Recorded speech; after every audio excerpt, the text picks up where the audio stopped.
Hey guys, welcome back to another video, but this is not gonna be a weekend recap.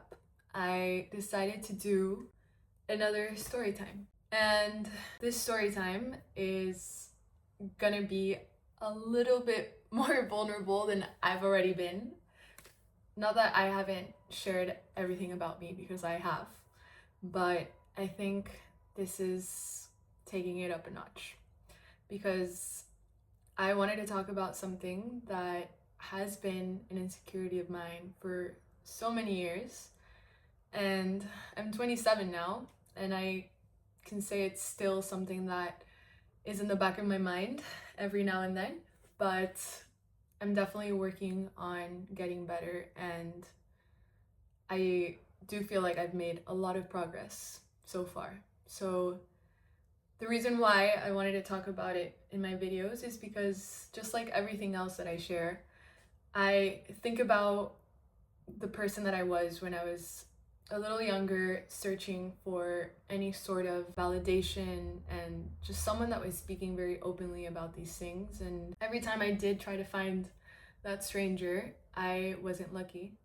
And that's exactly why I want to make sure that with all the experiences that I've had, and any sort of learning that I've had from it, I just want to share what has helped me and would hopefully help someone else as well. So, that was a big intro to my insecurity, but I also did want to say that this week is a very important week because a lot of things happen this week, and that's my dad's birthday, which is a very exciting and beautiful thing. Then August 15 is actually the day that my mom passed. So this week would be her 19th anniversary, which is crazy that it's been that long. And then on the 19th of August is her birthday. So there's a lot happening this week, and I feel like there's a lot of good energy, but also emotional energy that goes through me and my brother and my sister and my grandma. Like, we're all connected during this week because it just feels like a very big moment every time this anniversary comes around, specifically. With that said, I feel like this week I felt very emotional, and it's already kind of happening, but I also felt more strong than I usually feel about being outspoken and talking about sensitive things and things that maybe I wouldn't have been, I don't want to say brave, but just like being able to phrase it in the right way. So, anyways, 4 minutes in, and I haven't even told you what my insecurity is, but I'll tell you now. Basically, since I was maybe 4, my biggest insecurity has always been the color of my skin. I experienced specific things that made me acknowledge it, and maybe without these experiences, I wouldn't have grown with these insecurities, but I'll get to those stories and I'll explain why. But I also was listening to a podcast from Jay Shetty, and he was interviewing the actress from Bridgerton, Simone, and she's gorgeous. Like, I think she's Indian background, gorgeous brown skin. The first part of the interview, Jay was asking Simone how she felt growing up I think she was raised in the UK. So just being surrounded by predominantly white people, and if she felt any sort of racism or insecurity about her color. And her immediate response was that she's never felt insecurity about her color. If anything, it's like her strongest and most beautiful feature, and that her mom always taught her that that was something that made her shine, and just, it was beautiful. Like, no one could tell her anything against it. So the moment I heard her speak about it so confidently, I realized a lot has to do with the way that you're brought up. So let me get into my stories so I could explain this in a better way. But I think the first time I realized that my skin was an insecurity was when I was 4 years old. And that's a very young age. No one should remember experiences so clearly. And the reason why I remember it so well is because it was a trauma. So I remember going to a friend's house. By the way, I love this friend. I have nothing against what she said because it was just something that she thought about, and she said it so lightly, thinking that it wouldn't cause me any harm. But when we got to my friend's house, I remember her looking at me and saying that she didn't want to play with me because I was the color of poop. And as a 4-year-old, I just, instead of laughing about it and like carrying on, I just immediately started crying and crying. I couldn't stop crying, and my mom picked me up and we went home. And I remember the moment she arrived at my friend's house and she saw me crying like that she, like, without even saying anything, she just hugged me, took me home. And unfortunately, I can't remember this part that well because she probably told me things that reassured me and made me feel good about my color instead of questioning it.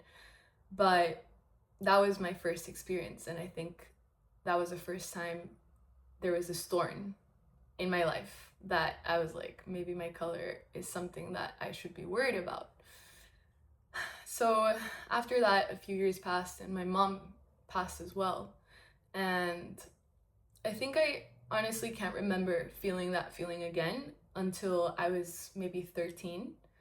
And I remember being at this friend's house, and this guy that is also my friend, and he meant it in a very joking way. He started telling me to clean the floor because I was a maid because of my skin. And I remember feeling so humiliated in front of everyone. It was like a party or something. And I was just like, why would you tell me that?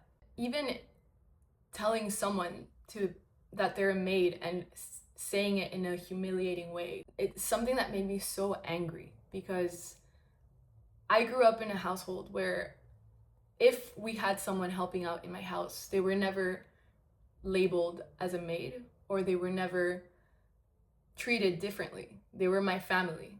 So the fact that this guy was like making fun of my skin and making me feel like he's above me because of my skin is something that made me so angry, and I just locked myself in a room and started crying. And I think none of my friends knew how to make me feel better because they didn't know what it felt like. So since then, that's something that I've always carried with me, and I think part of me just left Lima when I got the opportunity to go to study and kind of didn't look back. And I feel like life has a funny way of forcing you to work through your problems and work through your insecurities. When I was living in New York, I didn't even feel the slightest insecurity. I think there's so many Latinos there that I'm just like one of many, and my skin wasn't something that made me feel like I stood out. But then coming to Australia did bring a lot of those feelings back because there are some Latinos here, but not as much as New York. So I feel like when I arrived in Sydney, especially Bondi, I was like, wow, like I'm very different to everyone here. And I feel like my skin became something that I was thinking about a lot again.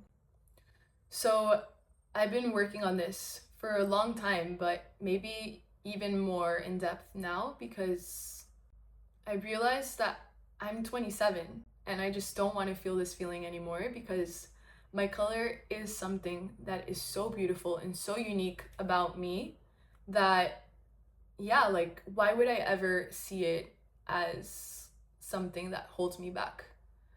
And again, like it is difficult because my mom and my dad are lighter skin, so they're not as dark as me. My brother, he is my color, but I feel like it's different for men because they just don't think about their physical traits as much as women do. So I've always felt very isolated with this. I think in the past, when I was struggling with an eating disorder, that was also a way of me feeling so insecure about my color, but I couldn't change it. So then I moved to this other thing where I was like, if I can't change my color, maybe I can change my body. And luckily, after a few years of dealing with that, I was able to come back to my health and feel good about my body and not struggle with nutrition. But then that kind of forced me to work on my biggest insecurity again and face it directly without ignoring it, because why would I ever let my most amazing feature become my biggest insecurity? If there's someone out there that is feeling the same way, I would love to be that person that helps and shows that you can work through your biggest insecurities and make them your biggest strengths. So still doing that every day. It's something that I remind myself all the time, but it's definitely getting better. So I encourage you to face your insecurities straight on, don't run away from it, and you're gonna feel much better in life. But that was a lot. I'm sorry for a very long story time, but that's exactly why I just wanted to make it a video of its own. I am gonna go back to work now because it's a Wednesday and I'm working from home.